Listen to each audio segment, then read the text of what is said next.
Hey guys, today is a really exciting day for me for two reasons. One, it's my birthday. No, it's not. I just didn't know how else to start the video. Two, Nintendo sent me a new Nintendo 2DS XL, Hey Pikmin, and Miitopia in the mail yesterday, and I was not only blown away, but more excited I think I've been on actual birthdays. So I spent all last night playing Hey Pikmin on my new Nintendo 2DS XL. You see how I have to look at them every time to remember what I'm talking about because I'm so excited? So in this video, I'm going to be talking about the new Nintendo 2DS XL, comparing it to the old 2DS and the other previous 3DS XLs. There are so many ways to play 3DS games these days. Is it worth picking up one of these to play them on this? Well, let's find out in this video. And if you want to learn more about Hey Pikmin, I'm going to be doing a preview on this game today as well. That's right, I'm releasing two videos in one day. I've never done that before, and I'm kind of excited to do it actually. So I hope you guys enjoy the content that's coming out today, and as I said, if you want to check that out, there'll be a link at the end of this video and the description, or you can just go to my channel and find it for yourself, but both these videos are coming out in the same day. I'm recording them both now, so let's do it. Let's put these games down for a second so we can talk about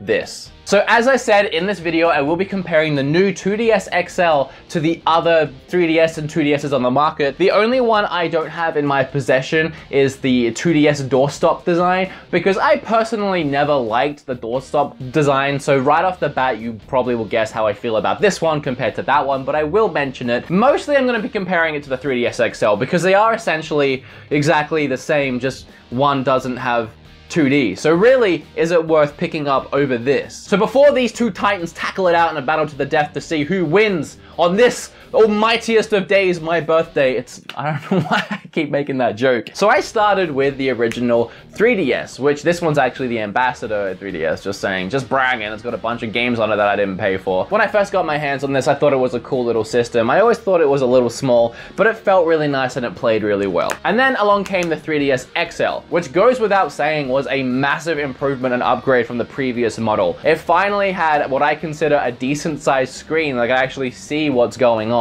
Something that actually competed with the PlayStation Vita a little bit more closely, but it still wasn't as crisp and clear as that, but at least it was a much bigger and brighter screen. Well, two screens. Just my recommendation is with any of these 3DSs, don't pick up Smash Brothers, because if you're anything like me, you'll play hours and hours of Smash Brothers and end up breaking your stick. Yeah, I broke this thanks to Smash Brothers.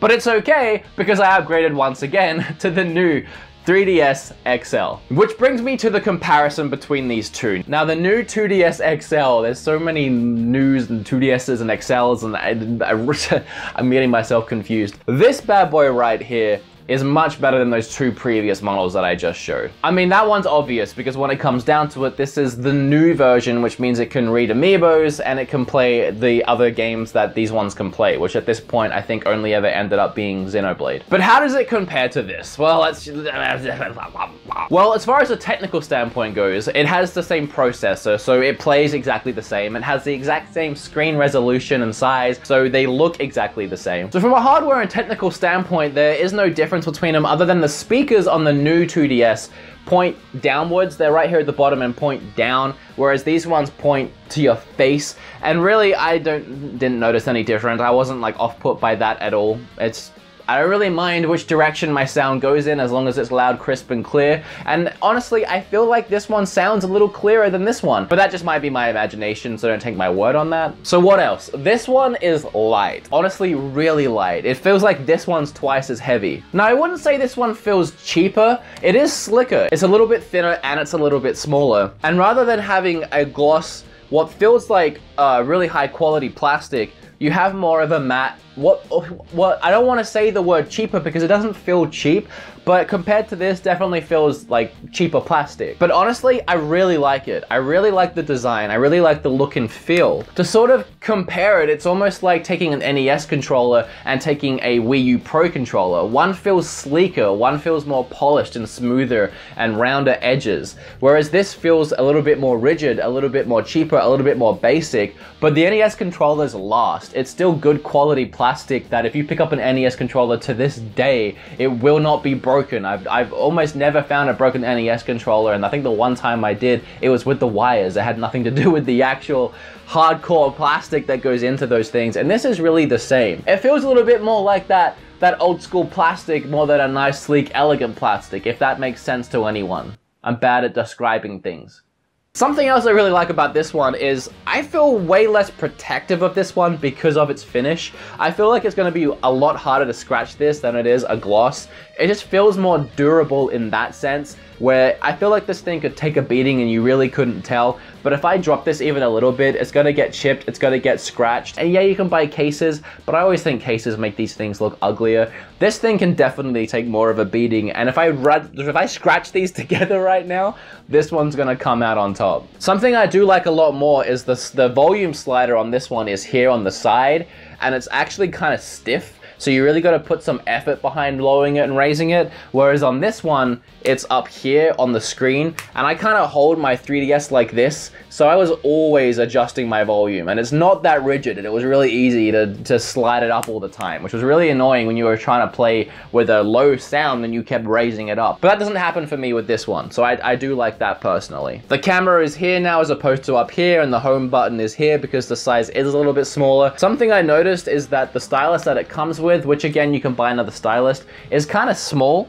It's really actually quite minute compared to the old stylus, which at first was kind of awkward to use. I felt like I was holding a pencil that had been sharpened back too far, and it was really awkward, but you kind of just lightly dink it. I don't know, you get used to it after a while, but it doesn't feel as good as holding a big thick stylus in your hand. That's weird. That's a weird way to put that. Look, when it comes down to it, personally for me, I love the way this system looks. I think it looks badass. This blue little ring around it, I think it's the coolest looking 2DS, 3DS that we've had so far. I really didn't like the 2DS doorstop design. A lot of people did. It just always looked and felt really cheap to me. It was really awkward, and I just never liked that size screens. I never liked playing my games on a small screen when I knew I had a new 3DS or an old 3DS extra large that could play on it. I'm all about bigger screens. I'm a big guy, I got big hands, I'm 6'2", I need a big screen. Taking all the other systems out of the equation, this is a super fun system to play on. There's absolutely nothing wrong with it. It feels great, and as I said, it's light. For a portable system, it's almost easier to carry around because it is light and it is a little bit smaller. But is it worth buying over its 3DS counterpart? In my opinion, it comes down to two things at the end of the day. If you're looking to buy one and you don't have either, first, how much do you care about 3D?